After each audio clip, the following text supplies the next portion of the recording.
Gel bırak, gel bırak. Bu hep böyük. Yok, ikinci evladım. Kızdan sonra. Şimdi baxırım sənin vəziyyətlərdə. Nədən gedirsən? Bir də özü pis edirsən, ya nedir?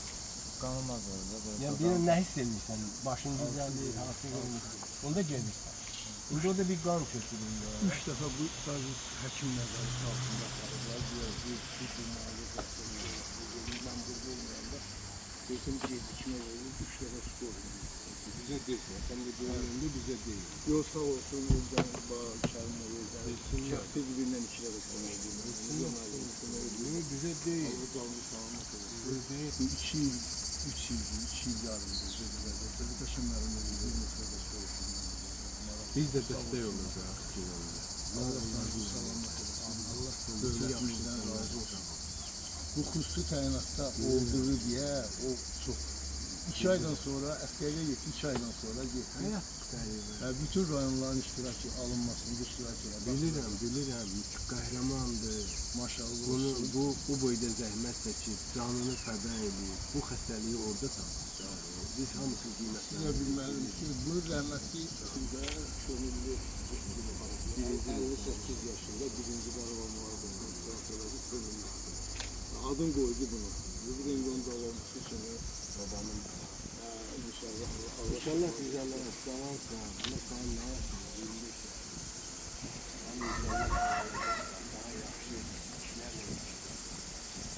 Sen ve senin dostların dünyası değişir. İşte bizim yapmışlar. Biz başa düşürüyoruz, gerçeğiyiz, mektebe gider uşak ortamda gider, uşak da böyle şəhidləri şənlə şeirlər deyir, şəhidləri. Sizin şəninizə şeirlər deyir, veteranları, müharibə əlillərini, qaziləri hamı alqışlayır. Biz bütün cəmiyyətimiz hara gedirik, sizdən danışırıq. Çalışırıq ki, böyüməkdə olan gənc nəsil, məktəbdə təhsil olan cavanlar, gənclər sizin qəhrəmanlığınızı, sizin elədiklərinizi unutmasınlar, əksinə yaşatsınlar. Biz də çalışırıq ki, siz istəyirik ki, canınız sağ olsun ki, siz imkan olanda gənclərlə görüşəsiniz. Siz döyüş yollarınızı onlara danışasınız, məktəbə dəvət eləsinlər sizi, yuxarı sinif şagirdlərinə öz həyatınızdan danışasınız. Biz bunu istiyoruz.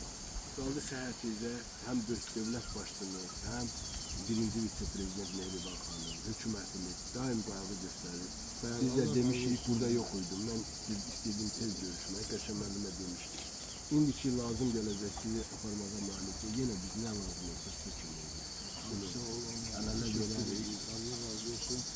Allah devletimizden razı olsun. Her şeyi götürüp koymuş. Çok razıyım. İnsanı da ayda gelip götürdüler. Susuz parasız. Ama gelip gelmez bizde. Əlbəttə, də yorur. Orada hamısı devlet özlerine bu kadar mezundan tarih gösterirler. Bu gazileri Allah'a razıyım. Həkimler öz balası kimi kulluk ediyorlar. Çok razı. Allah razı olsun. Gel görüşək. Hop Ahmet gel. Gel babanın önünde. Sən məktəbə getmişdin. Hazırlığa girdik kursa. Nəyə üzrə? Oyun dokuzları.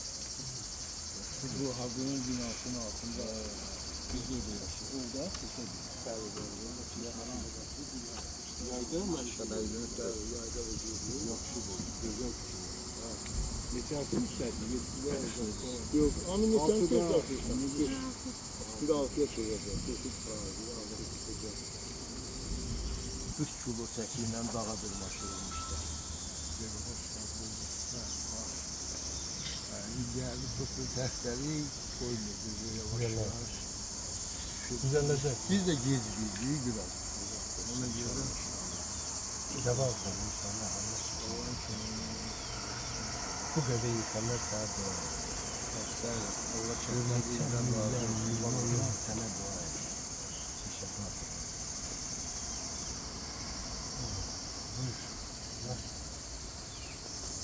Bak ne lazım? Kimler lazım? Aman zenginin de bizim bu borcumuzdur. Bizim çok hoş böyle bir ormanın günümüzünde duracağız. Bir sürgene dövüşerek bir seçimi başlığımızda. Anlıyorsun Allah size razı olsun.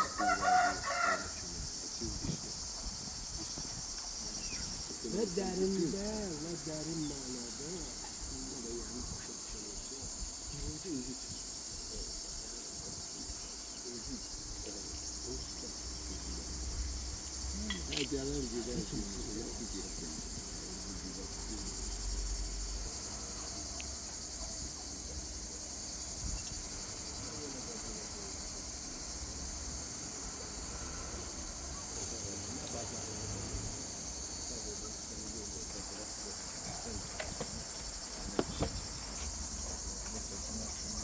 Video çekin.